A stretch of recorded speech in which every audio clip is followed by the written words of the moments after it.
నేను నా జీతాన్ని అడిగి తీరుతాను. ఇలా చూడమ్మా, నాతో మాట్లాడినట్లు అయ్యగారితో మాట్లాడకు. ఆయన బాధపడతారు, చూసుకో.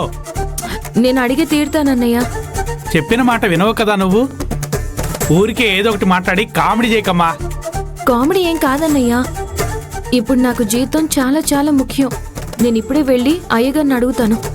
అమ్మా ఆగమ్మా, నీలవేణి చెప్పేది వినమ్మా. అయ్యో, ఎప్పుడు చూడు ఏదో ఒక సమస్య వస్తూనే ఉందే. ఏం జరుగుతుందో ఏమో. అయ్యా. ఏంటమ్మా నీలవేణి? అయ్యా, మీతో ఒక విషయం మాట్లాడాలి. అది ఎలా మాట్లాడాలో అర్థం కావడం లేదు. నాతో మాట్లాడడానికి నువ్వెందుకు అంతలా ఆలోచిస్తున్నావు? ఏమున్నా పర్లేదు, అడుగు. నేను ఈ ఇంటికొచ్చి ఇన్ని రోజులయ్యింది. కుక్కటేష్ అన్నయ్య, వెన్నెల అక్క, సెక్యూరిటీ అన్న, ఇలా అందరికీ జీతం ఇచ్చారు. అవును, కానీ నాకు మాత్రం ఇంతవరకు జీతమే ఇవ్వలేదు. జీతం ఇవ్వలేదా? ఏమంటున్నావమ్మా నువ్వు? ఎవరికి జీతం అడుగుతున్నావు? నాకోసమే అయ్యా. నీకా? నీకెందుకమ్మా జీతం? ఏంటయ్యా ఇలా అడుగుతున్నారు? నేను ఈ ఇంట్లో ఒక పని మనిషినే కదా. మిగిలిన పని వాళ్ళందరికీ జీతం ఇస్తున్నారు, కానీ నాకు మాత్రం ఇప్పటి వరకు జీతమే ఇవ్వలేదు.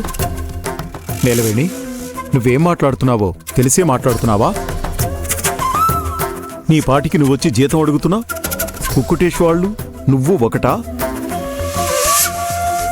వాళ్ళంతా ఇక్కడ జీతం కోసం పనిచేసేవాళ్ళు. నువ్వు జీతం ఇచ్చే స్థితిలో ఉన్నావు. నువ్వు ఈ ఇంటి కోడలివి. ఆ విషయం నీ మనసుకెక్కలేదా? లేదయ్యా, నేను ఇదివరకే మీతో చెప్పినట్టు ఇక్కడ నేనున్నంత వరకు ఒక పని మనిషిని మాత్రమే. కోడలని మీరనుకుంటున్నారు, కానీ నా మనసులో అలాంటి ఆలోచన ఏమీ లేదయ్యా.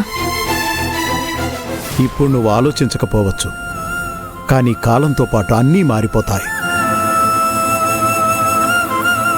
తప్పమ్మా, ఇలా నువ్వు ఒక పని మనిషిని అనుకుని జీతం అడగడం తప్పు. అయ్యా, నాకు ఒక కుటుంబం ఉంది. ఇదే కదమ్మా నీ కుటుంబం? లేదయ్యా, ఇది నా యజమాని కుటుంబం. నా కుటుంబం ఊళ్ళో ఉంది.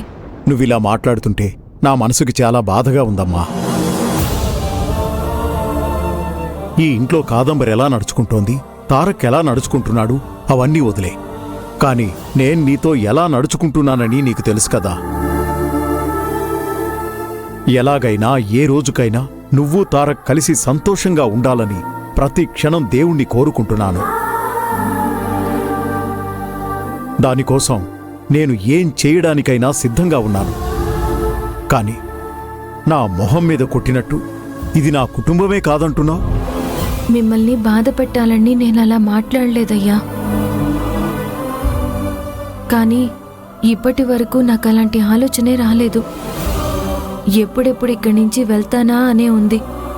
అక్కడ మా అమ్మమ్మ ఏం చేస్తుందో, నా చెల్లెళ్ళు ఎంత కష్టపడుతున్నారో అని నా మనసు వాళ్ల గురించే ఆలోచిస్తూ ఉంది. అయ్యా, మా అమ్మమ్మ ఈ వయసులో రైస్ మిల్లో పనికి వెళ్తున్నారని తెలిసి రాత్రంతా నిద్ర కూడా పట్టలేదు. ఏంటి, రైసు మిల్లుకా? మీ అమ్మమ్మ? ఎందుకు?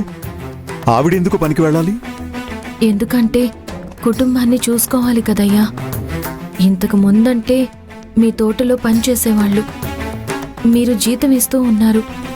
ఇప్పుడు అది కూడా లేదు కదా. అందుకే ఇంట్లో ఖర్చులు చూసుకోవడానికి పనికి వెళ్తున్నారు. ఏమంటున్నావమ్మా? జీతం రావడం లేదా? నిజంగానే అంటున్నావా?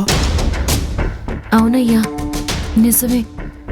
కానీ నేను దాని గురించి మాట్లాడడానికి రాలేదయ్యా. పని చేయనప్పుడు జీతం ఎలా అడగగలం? నేను నా కోసం మాత్రమే జీతం అడుగుతున్నాను. ఒక్క నిమిషం ఆగు. అయ్యా, అయ్యా వద్దయ్యా. అయ్యా ప్లీజ్ అయ్యా, నా మాట వినండి. వద్దయ్యా. చెప్పండి సార్. నువ్వే కదా మన ఇంటి లెక్కలన్నీ చూసుకుంటున్నావు? అవును సార్. ఊర్లో భద్రయ్య వాళ్ళకి నెల నెలా పంపుతున్న డబ్బు వెళ్తుందా లేదా ఇప్పుడు? అది అమ్మగారు ఆపేయమని చెప్పారు. ఏంటి ఆట్లాడుతున్నావా? ఎవరిని అడిగి ఇవన్నీ చేస్తున్నావు? అమ్మగారు చెప్తే నన్ను ఒక్క మాట కూడా అడగవా నువ్వు? సారీ సార్, ఇప్పుడు ఏం చేయమంటారో చెప్పండి సార్. ఫోన్ పెట్టేవయ్యా ముందు. నీలవేణి, నన్ను క్షమించమ్మా. నీ కుటుంబాన్ని మంచిగా చూసుకుంటానని నేను నీకు మాటిచ్చాను. కానీ నాకు తెలియకుండానే ఇలా జరిగిపోయింది. ఇక మీదట నేను చూసుకుంటాను. ఈ నెల నుంచి నీ కుటుంబానికి ఎప్పటిలాగే డబ్బు వెళ్తుంది. అయ్యా, దయచేసి అలా చేయకండి. మా కుటుంబంలో ఎవ్వరూ ఇప్పుడు మీ తోటలో పనిచేయడం లేదు. అలాంటప్పుడు ఎందుకయ్యా మీరు జీతం ఇవ్వాలి? అలా చేయకండి అయ్యా. కానీ నాకు జీతం కావాలి. ఈ ఇంట్లో నేను చేసే పనికి ఒక జీతం అనుకుని ఆ డబ్బులు నెల నెల మా ఇంటి అకౌంట్కి ట్రాన్స్ఫర్ చేసేయండి. ఏంటమ్మా నువ్వు చెప్పిందే మళ్ళీ మళ్ళీ చెప్తున్నా? అవునయ్యా, నాకు జీతం కావాలి. అలాగేనమ్మా, జీతమే కదా, వేస్తాను. నెల నెల 1,00,000 రూపాయలు మీ అకౌంట్లో ఉంటాయి. చాలా? అయ్యా, దయచేసి ₹1 కూడా ఎక్కువ వేయకండి. కుక్కటేష్ అన్నయ్యకి, వెన్నెలక్కకి ఎంత జీతం ఇస్తున్నారో అలా ఇస్తే చాలు. ఎక్స్ట్రాగా ₹1 కూడా వద్దు. సరేనమ్మా, నువ్వెళ్ళు. దాన్ని ఆగమని చెప్పండి. ఏం కావాలంట దానికి? నీలవేణి, నువ్వు లోపలికెళ్ళమ్మా.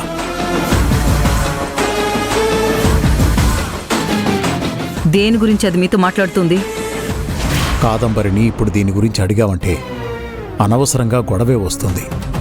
మాట్లాడకుండా ఇక నుంచి మనమే నీలవేణి కుటుంబానికి కావలసినవన్నీ పంపించేద్దాం. మిమ్మల్ని అడుగుతున్నాను. అది ఏం లేదు, నైట్ డిన్నర్కి ఏం వండాలో అని అడుగుతోంది. అదే చెప్తున్నాను.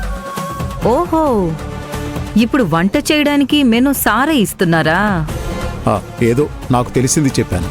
సరే, నువ్వు లోపలికెళ్ళు. నేను అలా వాకింగ్కి వెళ్ళొస్తాను.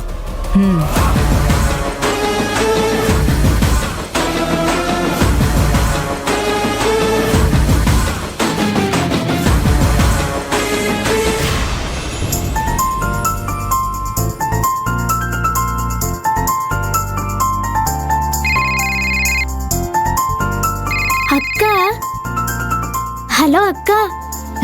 నిత్య, ఏం చేస్తున్నారే ఇంట్లో అందరూ?